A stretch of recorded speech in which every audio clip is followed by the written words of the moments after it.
Garrett Johnston is an international expert in marketing and strategic management with almost 30 years of experience in 14 countries on 5 continents. He is the founder and owner of Macroscope Consulting, with offices in Dublin, Zurich, and Moscow. The largest companies in the world implementing artificial intelligence today turn to Garrett for consultation, mentoring, and advice. And we had an exclusive chance to talk to this amazing man. Today, Garrett will share his vision of the future, talk about how artificial intelligence is already changing our lives, and why in the near future each of us will have our own smart avatar. His deep knowledge and experience will help us understand how to adapt to the rapidly changing world of technology and seize new opportunities for personal and professional growth. So we're on. Yeah, hello guys, hello. I'm very happy today because today I have the event which I was waiting a lot of time, and a lot of my mind, attention, and feelings are connected to this person. You know already Garrett Johnson because he is described in all our channels. You can understand. And today we will be speaking about future, which became present, which already now. And so I would like that everybody take from this interview his practical purpose, his deep understanding how to live, what to do, where to go, where is money, why not to suffer. Because I believe that my mission is to free humanity from fears, to robots, to technologies, something. So Garrett, I would like to share all my appreciation and a lot of these wise interviews, these wise projects that you did helped a lot to develop our business. In our business, we are creating smart avatars, the digital twins of people, which can do a lot of things instead of people.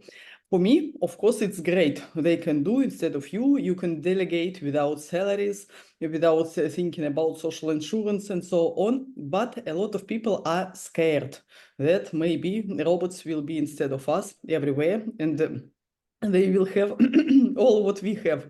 So recently, I believe 1 week ago, maybe a few days, Elon Musk told that in the next few years, we will have over 10 billion humanoid robots around us. What do you feel about it? Not think, but feel. Well, I think it's inevitable, and I think that 10 billion or 100 billion, did you say? 100 billion. 10 billion. 10 billion. 10 billion, okay. I think that's probably an underestimate. I think the reality will show that it will be a lot more than 10 billion. Now, 10 billion is a lot. The human population of the Earth on the 1st of January, according to the United Nations, was just under 8.1 billion. That's more than one artificial intelligence for every person on the planet. But that's actually a very small amount, because until we reach artificial general intelligence, AGI, where an intelligence can perform multiple tasks across multiple domains in multiple combinations, all artificial intelligence will be specialized.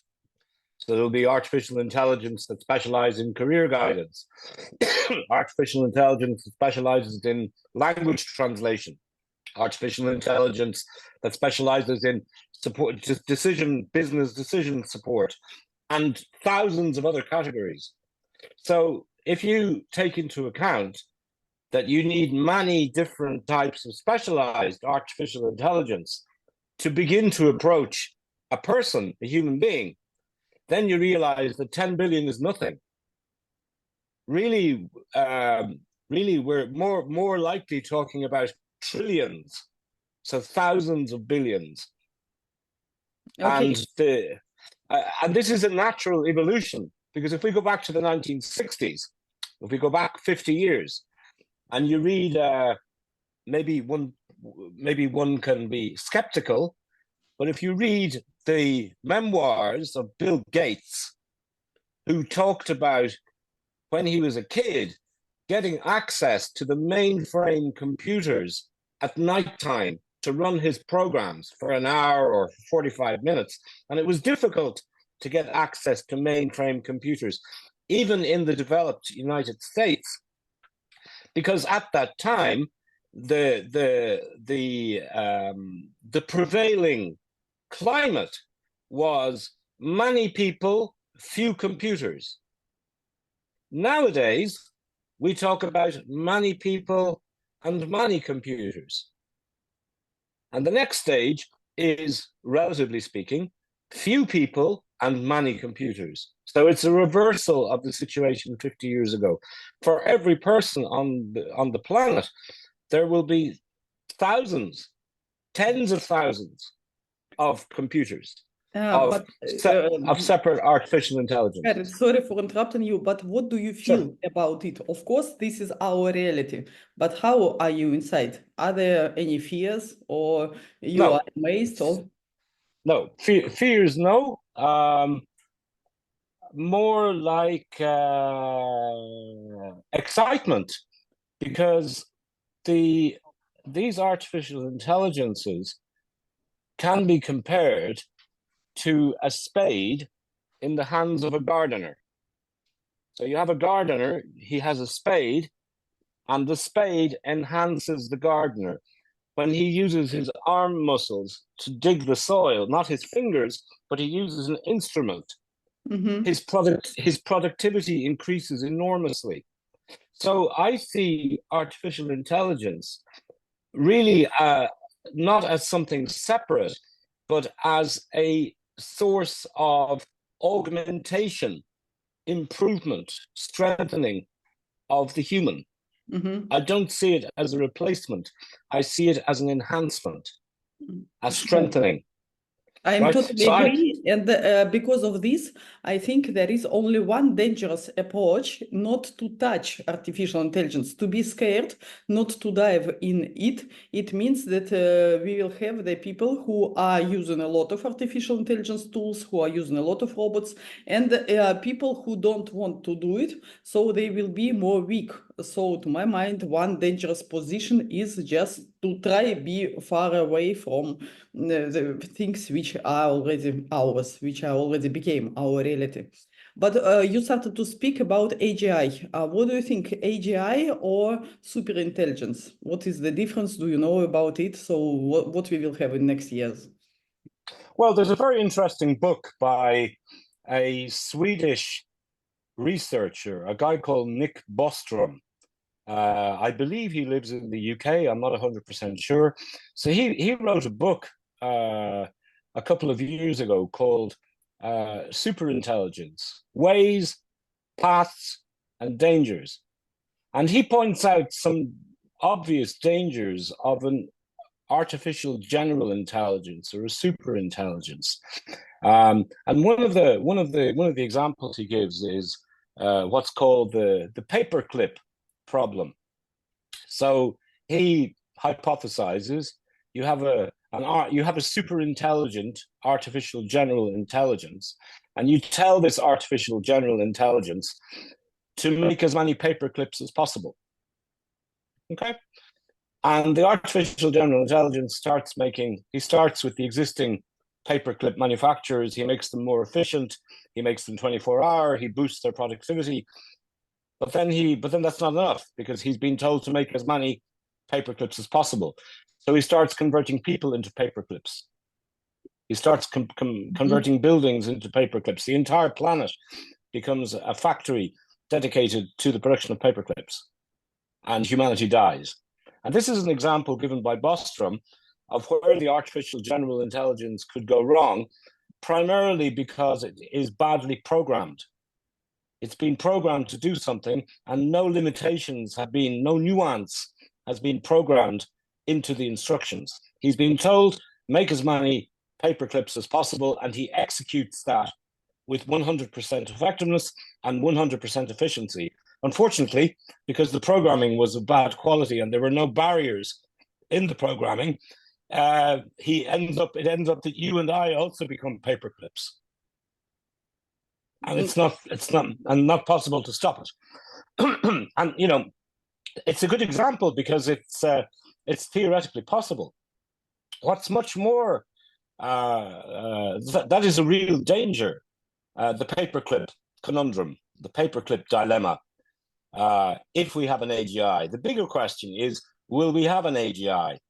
Because so far, what we see is that the hype is all about making the human brain, or replicating the human brain to create an artificial general intelligence.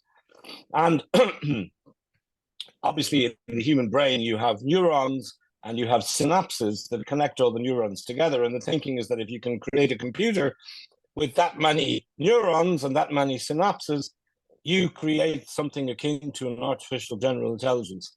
Problem is that when we dig into this, we realize we understand nothing. Because if you take a single-celled, a monocellular organism, like an amoeba, right? And this has been done, and you create a culture in the laboratory of these monocellular organisms, and you give them a task like mapping the Tokyo metro. Those monocellular organisms are able to map by optimizing distance efficiency, are able to create an exact map of the Tokyo metro system. But they have no neurons and no synapses, but they have intelligence, quite extreme intelligence, in fact.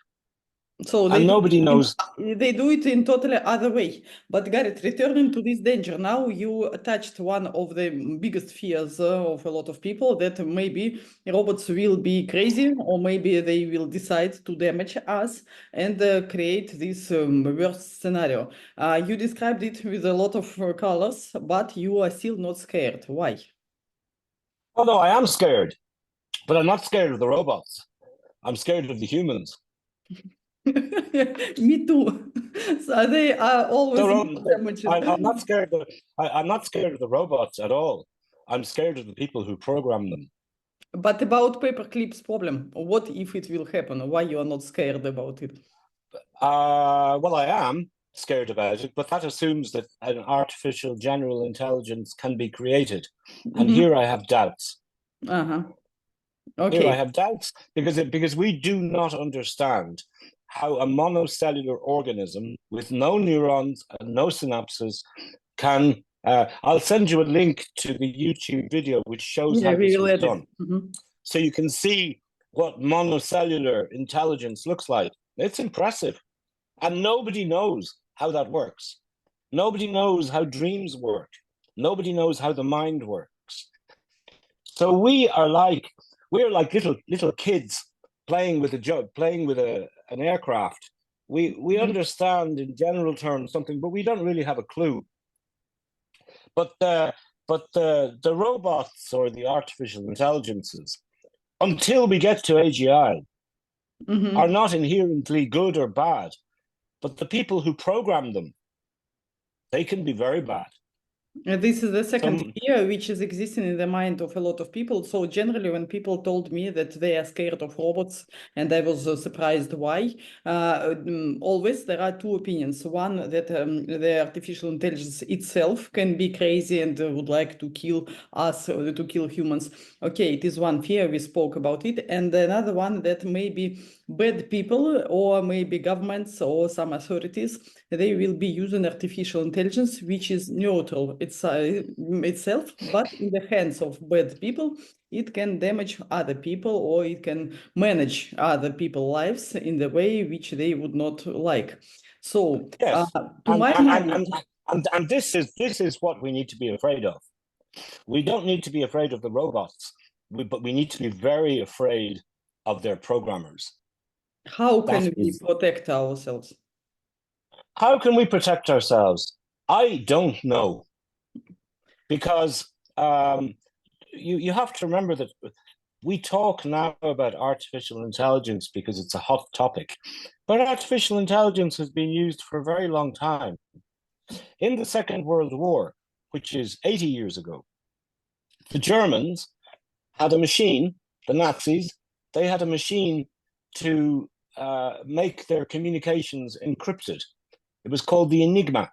It was a mechanical computer, and in the UK, in a place called Bletchley Park, the predecessors of what in the UK is now GCHQ, the Government Communications Headquarters, the electronic spy agency.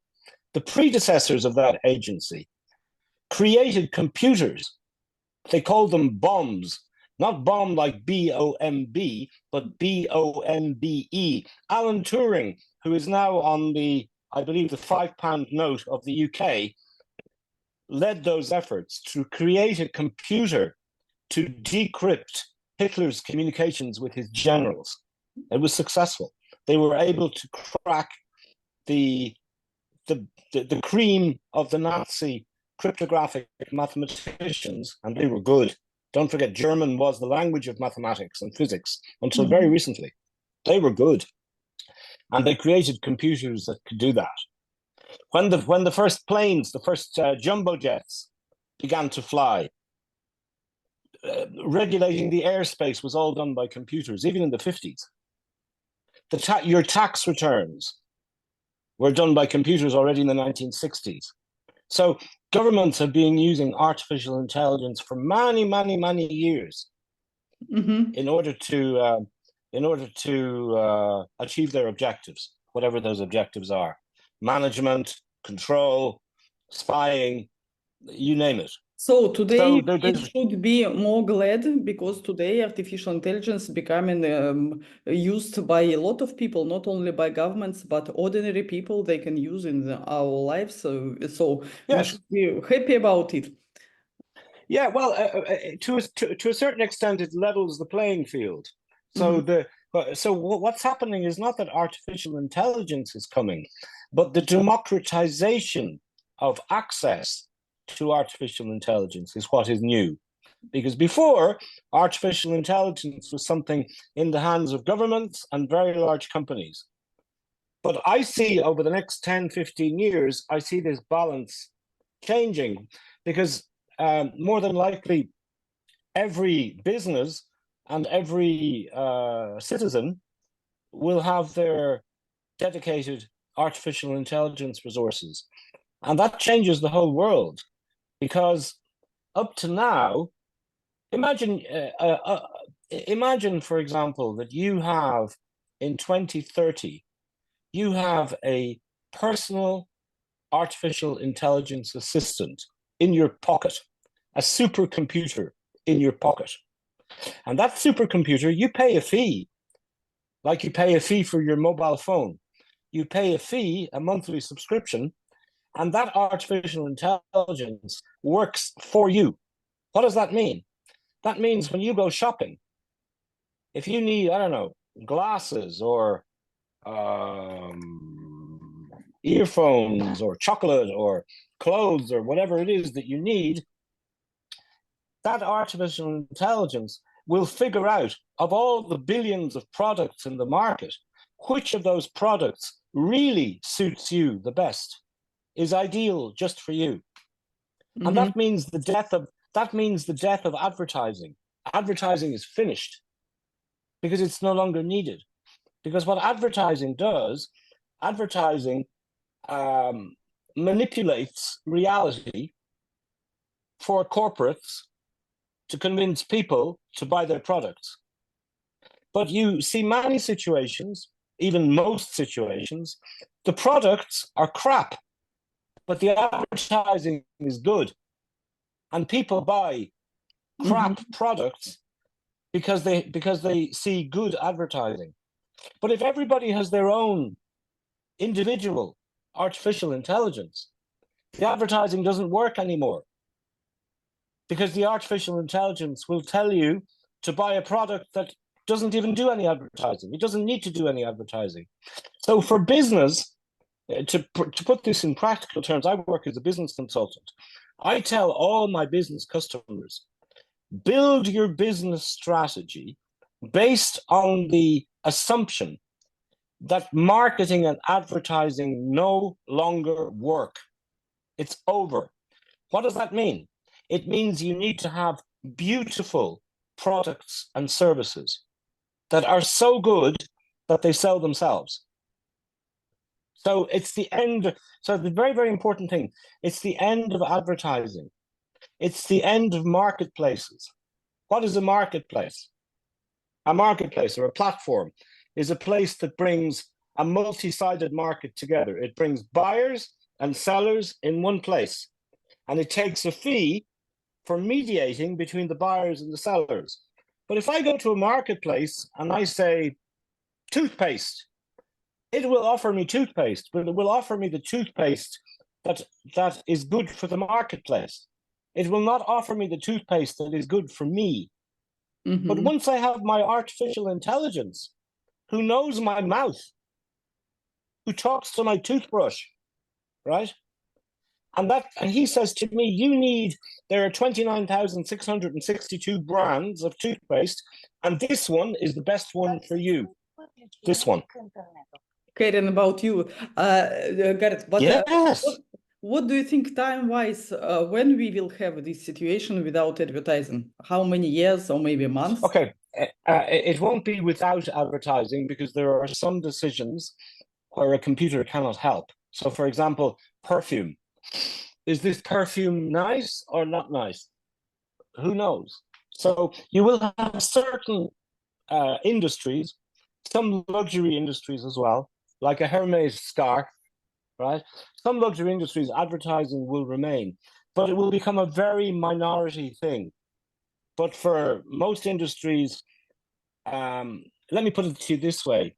I would say by 2030, we will have a situation where every person in the industrially developed world, by which I mean Western Europe, North America, the ex-Russia and the ex-Soviet countries, large parts of China and India, South Africa, large parts of Latin America, people will have these assistants already by 2030. Mm-hmm. So 5 years. And the reason it goes so fast is because the infrastructure, the mobile phone network and so on, it's already there. It doesn't need to be built. It needs to be extended. 6G will come, which is the next mobile phone standard, which is specifically built to handle individual artificial intelligence assistance. That's the whole reason for 6G, is what we call edge computation or user-centric computation, which is basically these assistants. So I would say by 2030, we will have a penetration rate around 50% of these assistants. Wow. But that's the 50% of people with the largest incomes. So if we take the share, not the share of people, but the share of disposable income, it's more like 90%. Sure. So No, basically, we have the same situation with the internet, okay? Half of population of the planet are using the internet, 50% are still not, but we know that internet is everywhere. So in our countries, in our world, and thank you very much that you mentioned now the countries where it will be. Gareth, one more very interesting question for our people, for our partners about money, which can be produced or cannot be produced by robots' hands. So today we spoke about this, we call them smart avatars, digital twins, robots, assistants, it can be different names, but we used to think about them as your assistants who can tell instead of you, who can speak to your partners, who can explain something to your clients, who can hate your haters, who can manage your communication. You showed now another side that they can protect you from lie, from advertising, from something else. So it is the second function, what they do. And the third function, they can earn money instead of you. Now we are implementing with this in our business and everywhere, that you can have a smart avatar. He will be advertising something instead of you, and you are getting passive income from advertisers. So you are not working by your voice, by your time, by your energy. He is doing money for you. This is one of the ways how robots can make money for people. And there are a lot of ways, different. But what do you think? Will we have the life full of wealthy people because they are not working by themselves? And if we will have it, when robots are really making money, what the humans will do and when can it happen? Well, I don't see robots replacing humans. not in any realistic, not in the coming decades. I do not see robots replacing humans, but I see robots enhancing humans, but not replacing them. About making money while the humans are asleep, well, I mean, this already happens. If you read Charles Dickens, which is 200 years old, and you read his descriptions of the Industrial Revolution in England at the beginning of the 19th century, he writes about the factory owners who sleep and their machines are producing all night and making money for the owner of the factory even while he sleeps. So there's nothing new. I think that's probably my message today, is that there isn't really anything fundamentally new happening. All the talk about robots and artificial intelligence, these things have been happening for hundreds of years, or at least for many decades. What's the difference now is that these technologies become available to small businesses, individual entrepreneurs, and individual people. Before, they were only available to big organizations. So the revolution is not artificial intelligence. The revolution is the democratization of artificial intelligence. And this is what's causing the changes. So to your question, can machines help you to make money while you sleep? Yes, but they have been able to do that for hundreds of years. There's Yes, nothing new but it was, this. as you said, it was available only for entrepreneurs. And as we Yes. know, there are only 2-3% of entrepreneurs in the society. So it means that the majority of people, they could not everybody could be in that time the owner of his own factory. Okay, so of factory owners, they can sleep, factory works for them. Today we have the situation that individuals, they can sleep and smart avatars working for them and making money for them. But the scary question is, in this situation, what people will do. Today people spend from, I don't know, 8 up to 12 hours per day for work, for earning money. If this function is not theirs, it is already done, what the majority of people will do? Will we survive? Will we not spoil ourselves in this situation? Well, I like I say, I don't think that the robots will reduce the amount of work. I think they will increase the productivity. So what it means is that people increasingly will be spending their time doing things that are very difficult for robots to do. Let me give you an example, a very good example, where robots are weak and will remain weak and humans are strong, is the difference between innovations and inventions. So an innovation is a new way of solving an old problem, right? So you have, for example, the headache. A headache is an old problem, but every year the pharma companies, and not only the pharma companies, come with new technologies, new products, new solutions for an old problem, the headache. And they come with various things. Some solutions, they cure the symptoms of the problem. Other solutions try to cure the problem itself. And these are called innovations. So these are new ways of solving old known problems, okay? So all the innovations, 100% will go to artificial intelligence. People will not be doing innovations. Why? Because artificial intelligence, if you think about it mathematically, artificial intelligence is a way to perform constrained optimization. You give a computer, you say, this is the problem, these are the resources, this is the time frame, and he looks at all the billions of possibilities and permutations, and he selects the methods, the innovations that will provide the needed solve the problem with minimum resources in the given time frame. That's innovation. That will all go to computers. Then you have inventions, which is a completely different thing. And computers will not be doing inventions. So what's the difference between an innovation and an invention? An innovation, as I said, is a new way of solving an old problem. An invention is a new problem. It's discovering new problems, not even the solutions, but the problem itself. So a very good example is the aeroplane.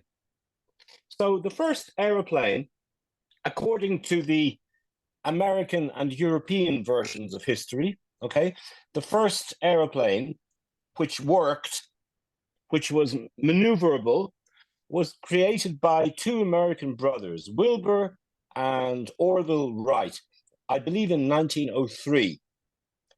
And that aeroplane, it flew for a couple of 100 meters and then landed. And the whole world came to the United States to make an interview with these guys. And the journalists from London, New York, Berlin, Paris, all over the world, they asked the same question. They said, how did you invent the plane? And he said, Mr. Wright said, I did not invent the plane. I invented the problem that people cannot fly. He said, in my world, every person on the planet should be able to fly like a bird anywhere they want with no limits.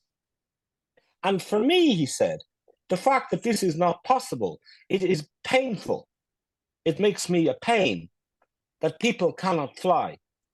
And he said, throughout history, we have been told from the Greek mythology, Icarus, who built wings and he flew too close to the sun and he fell. We have been told that flying is unnatural, evil, impossible, bad. And he said, I rejected all of that. I said, flying is not just good, it's necessary. And nobody else, he said, in America thought it was a problem that people cannot fly. But for me, it was a huge problem. And I dedicated my life to solving this problem. So, and this is an invention. So the inability of humans to fly was a new problem. And he solved that problem because he felt pain, emotional pain, that people cannot fly. Computers do not feel pain. They don't fall in love. They aren't born. They don't die. They don't hate. They Never don't like. sick. Right? So invention is the triumph of humanity, and innovation is the territory of the machines. So in my opinion, we will see a drift of human focus over the coming years from the repetitive and the mechanical to the creative. So for example, if you're a finance guy, a finance specialist, it's not good. Finance will go completely to, so for example, I'm from Ireland. In Ireland, to be an accountant, right, to be a banker, a financier is a very prestigious career. It's over. Dying. They will not, that will be totally taken by machines. But an artist, I don't think so. I don't think the machines will be taking. So the people, in my opinion, will be going more and more from the innovation to the invention, from the mechanical to the creative. Basically, people will be doing more of the things that computers cannot do. But it doesn't mean that it doesn't mean they do less work. It just means that the type of work they do will change. Got it. So, excellent example. I must sorry interrupt you here. When you told about this example with the planes, it is showing that first of all he killed some limits in his head. So he decided to be not agree that how we cannot fly, we can. And then so first of all to stop limit himself. If we are speaking about the skills, about the qualities, what humans should have today to be successful, to be alive tomorrow? I think first of all they need to tame artificial intelligence, not to be scared, not to be far from it, but try to manage robots, try to install them in your life, to give a chance of artificial intelligence to help you here. It is one part. Second, we should stop limiting ourselves. We should stop being blocked by our own fears. I believe this is also a very important quality. What do you think? What other qualities and skills everybody should have, should develop in himself today to be happy and successful in future? Well, I think that people should invest a lot of time and energy in understanding themselves. So analyzing themselves, understanding their strengths, their weaknesses, their opportunities, their threats, their unique talents. And basically, people really underinvest in themselves. Even people don't learn languages. They don't travel enough. They don't. The quality of education, in my opinion, has declined enormously, and people should try to study things like philosophy, like logic, like art, languages that computers cannot replace. But the big thing is, before investing in artificial intelligence, to invest in their own intelligence. And I think people don't do that.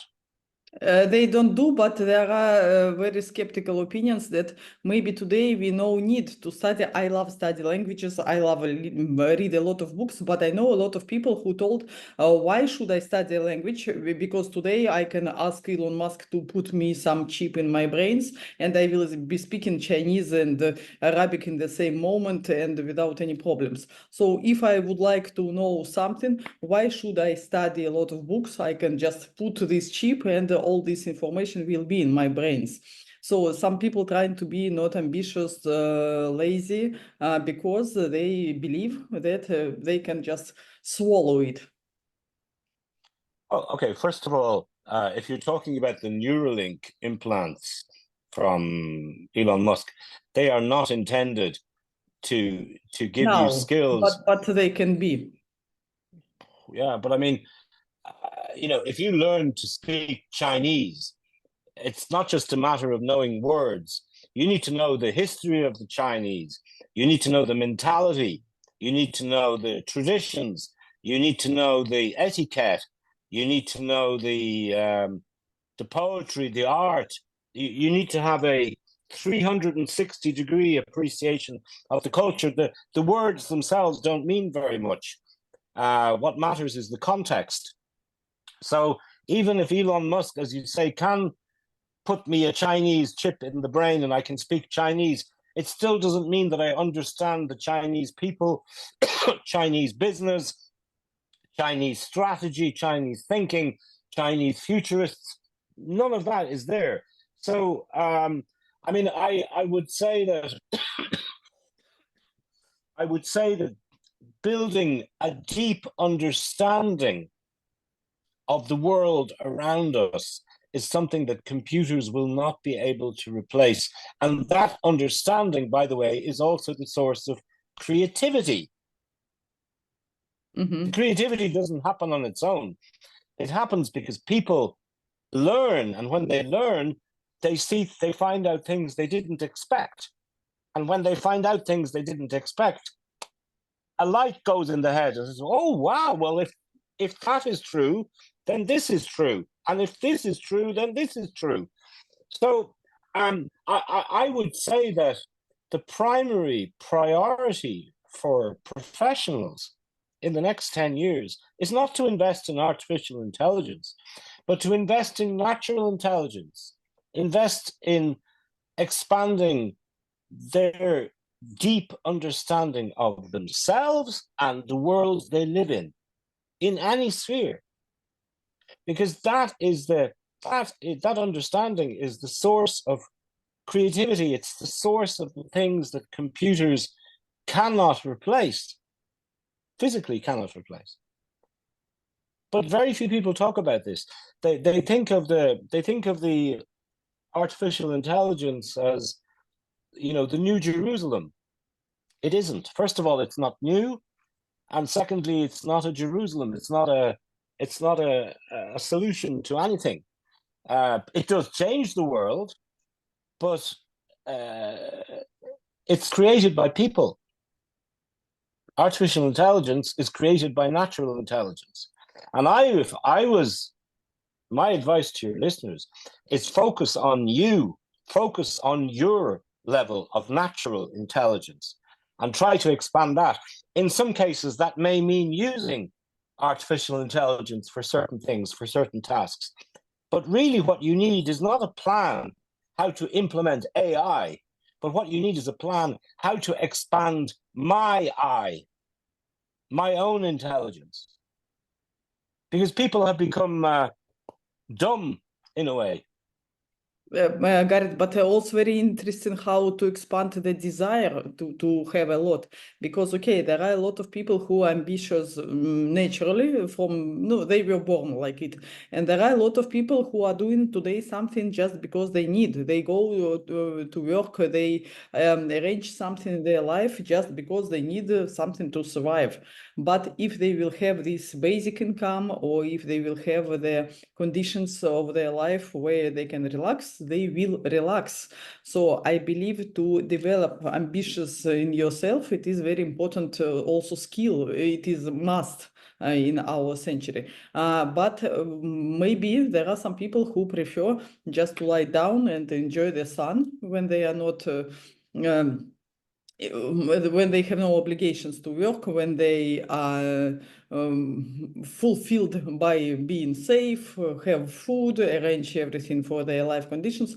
So some people just enjoy laziness. Is it okay for you, or they should also develop in this way? Well, it's not so much developing in any specific way.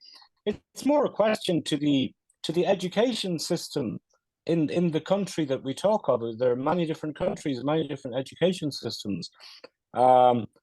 It's how the system works in that country. I'm sure there are countries that will pay for people to do nothing. Yes, this UBI or Universal Basic Income, but I think the UBI will not be a very high income. It will be a minimal income, and for many people, it will not be enough. But I can imagine that for some people, having even a very small income is enough for them to be happy. And if they're happy, I'm happy. I guess the real question is, do I have to pay for them to do nothing? Am I happy to pay for people to do nothing?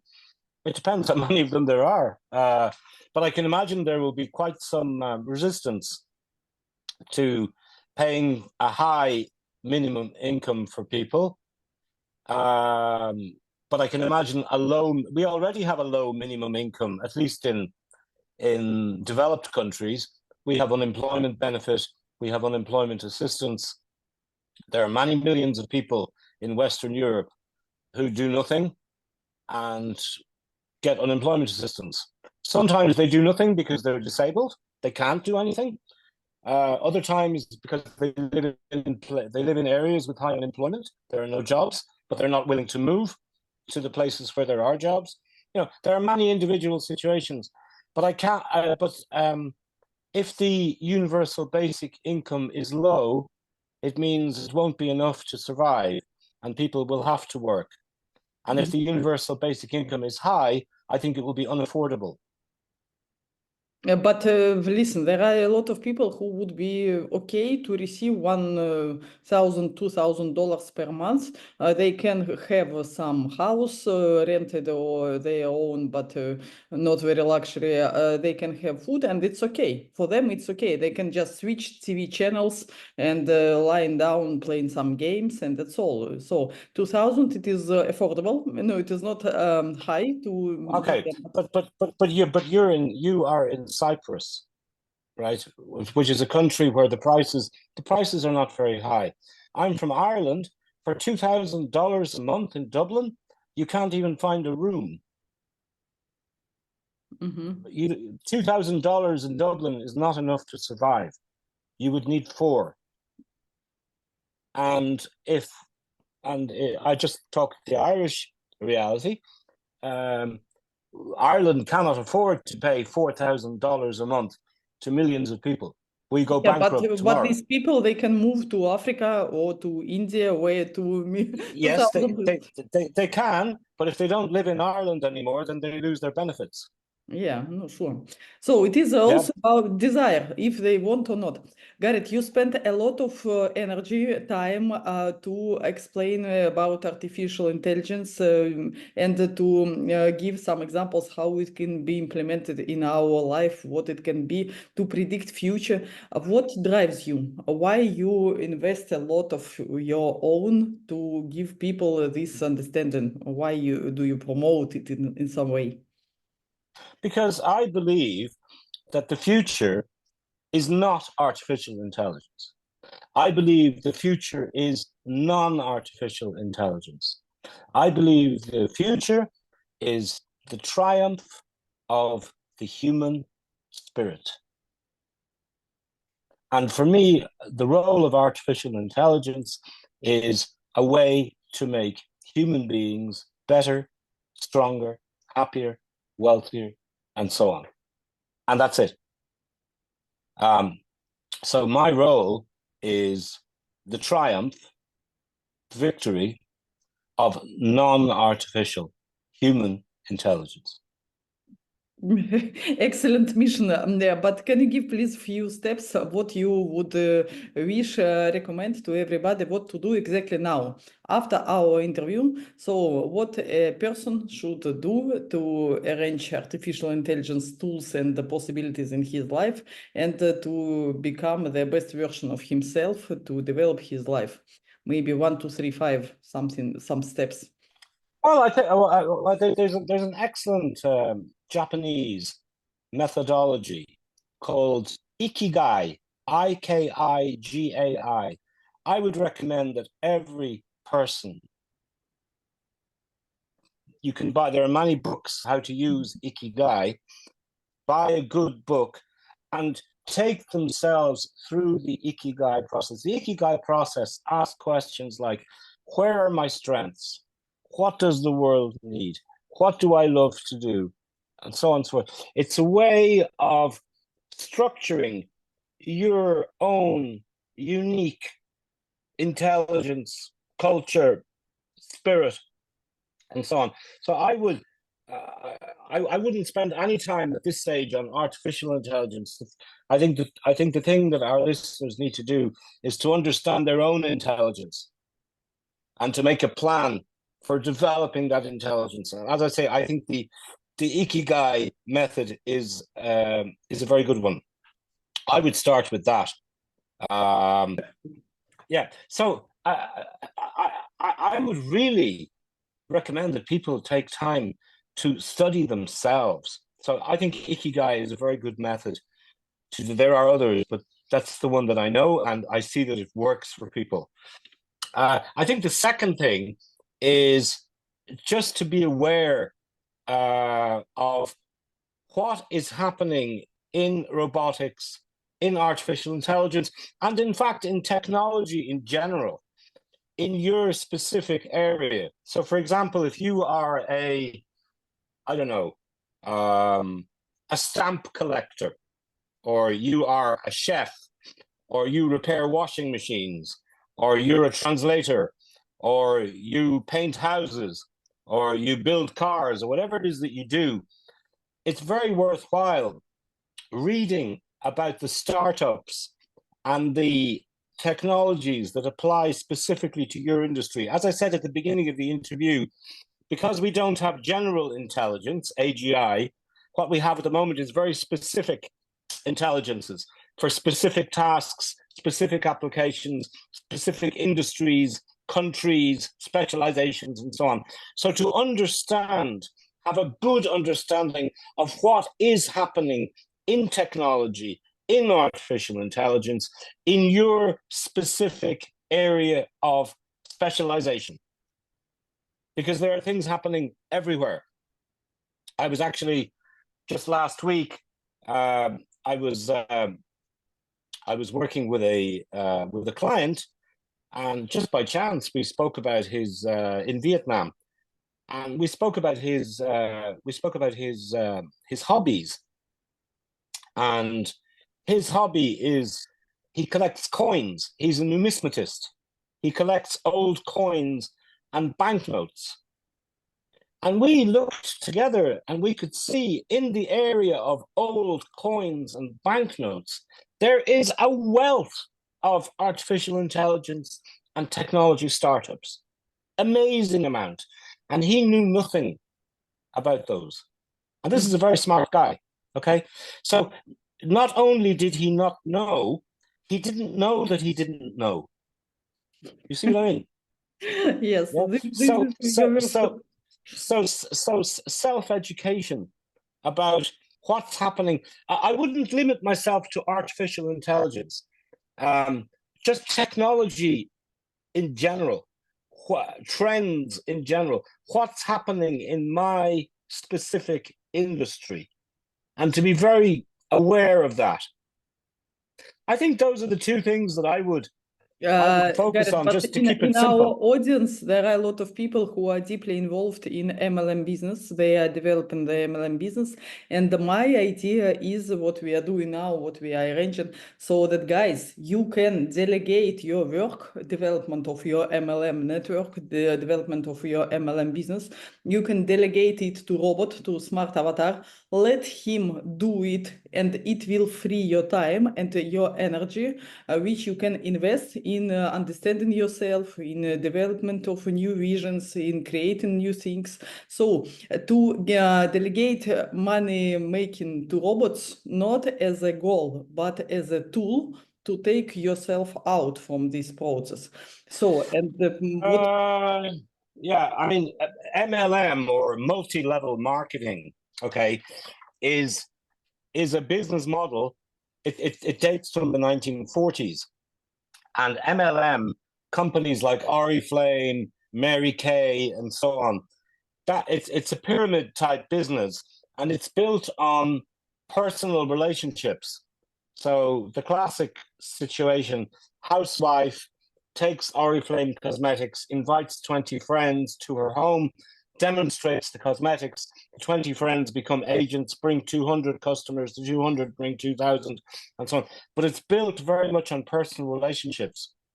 So I think the MLM business in general is not the best business for automation, for passive income allow me generation. please to disagree with you here, because Sure, sure. what we are doing now, to my mind, it depends on the product.